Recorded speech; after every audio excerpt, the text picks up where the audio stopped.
Happy Tuesday, everyone. Today we're going to continue to read our story, Oh My Shark. But today it tells us we need to be answering questions 1, 2, and 3. So, in order to do that, we got to remember our reading strategies. We're going to dab it out this morning. We're going to read our questions, analyze our questions, and box any keywords or phrases today. So I have my text on my shark, and before I read or do anything else with marking this text up again, I'm going to go straight to the questions. I'm going to read them and mark them up. While I do this, I want you to do it as well and pause it. I want to see if you can mark up these questions without my support. So our first question says, what does the word evacuate in paragraph 3 mean? So pause your video and mark it up. All right, welcome back. So I said I underlined the word evacuate, the word mean, and I circled 3 to let me know probably gonna need to number my paragraphs off later and make sure I really focus on that word evacuate. I put the standard beside of it. You know I always like to have that in the questions. You do not have to write it, but if you choose to, you can. It's RL 3.4. So we're still focusing on our unknown words. So let's look at question 2. What is the main idea of the text? So I want you to take a second, pause the video, and try to mark up this question on your own. All we're looking for in question 2 and focusing on is just the main idea. What is it mostly about? I put my standard here again. Remember, you don't have to do that. It is something you're welcome to do. It is RL 3.2. That's the standard that focuses on main idea. Now, let's look at question 3. Why did the author write the story? So pause the video, and I'm going to see if you can mark this one up on your own as well.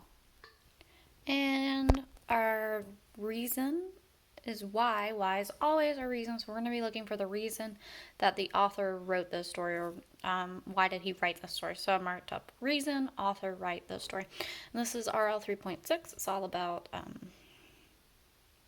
the point of view in the text. So figuring out why something's happening, or even why our author wrote this text. So now we get to read our text and focus on answering these 3 questions. But before I do that, question 1 states that we need to find paragraph 3. So I'm going to take the time and number my paragraphs off to make sure when we're reading and when I'm reading, I really know what I'm doing. So we're going to reread our text again today, really focusing on the 3 things, our 3 questions. And the notes we took yesterday should really help us today with figuring these questions out. I'm going to let you reread the text on your own, and please pause the video, and afterwards we're going to review our notes we took and discuss how we're going to answer these difficult questions. I know we can do it. So welcome back. I'm going to look at my notes. We noticed that they're at the beach. They're swimming in cloudy water, and if something is cloudy, it's not clear water. In paragraph 2, we were just talking about how scary it was hearing someone yelling, "Shark, shark, shark," how our character must have truly felt. In paragraph 3, we continue with the idea of it being scary, but we also noted that they're leaving the water because they were forced to get out because the lifeguards had to check it. In paragraph 4, we notice that there's no sharks, and she's still very nervous to go back in the water. So now let's look at these questions, really dive deep in them, and figure out how we're going to answer them. Question 1 says, what does the word evacuate mean in paragraph 3? Well, if I notice, we already took a note. We noticed it's leaving, but we talked about it kind of being by force. Like if you have to evacuate, you have to go. Like you don't really have an option.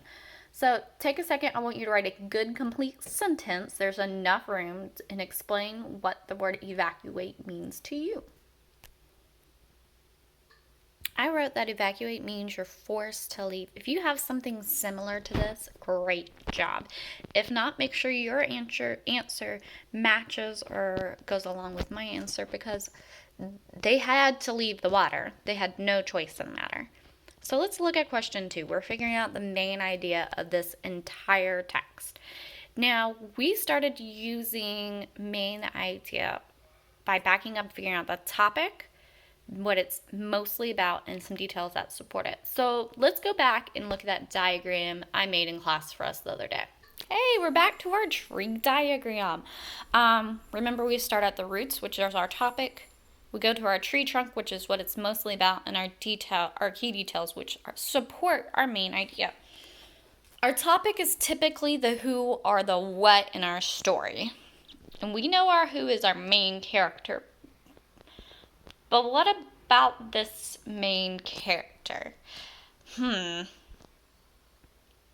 I want you to think, pause the video, and see if you can come up with a who or what in your head. Typically, our topic also goes with the title as well. So I wrote main character. We're not really sure her name. It never really states it. And then I wrote shark with a ...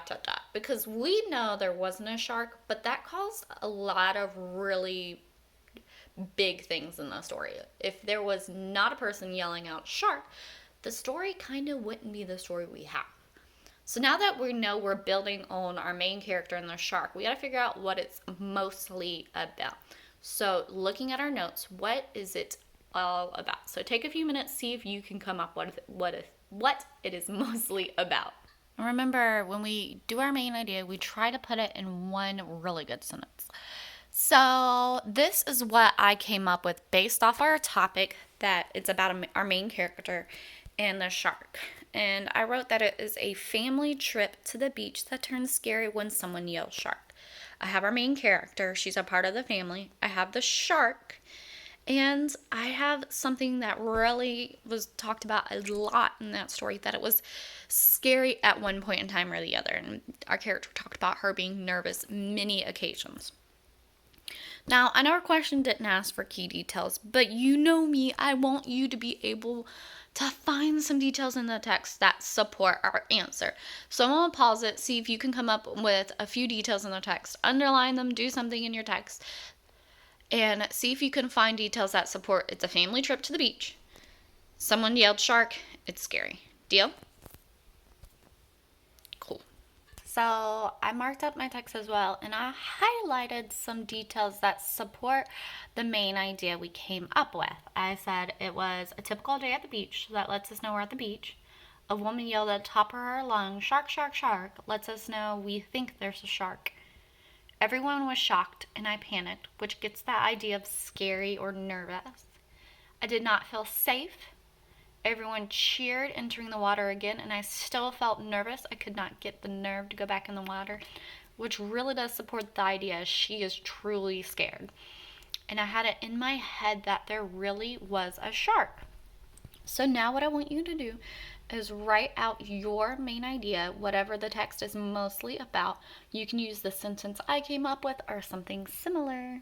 Now our last question talks about the author's purpose. Why did the author write the text?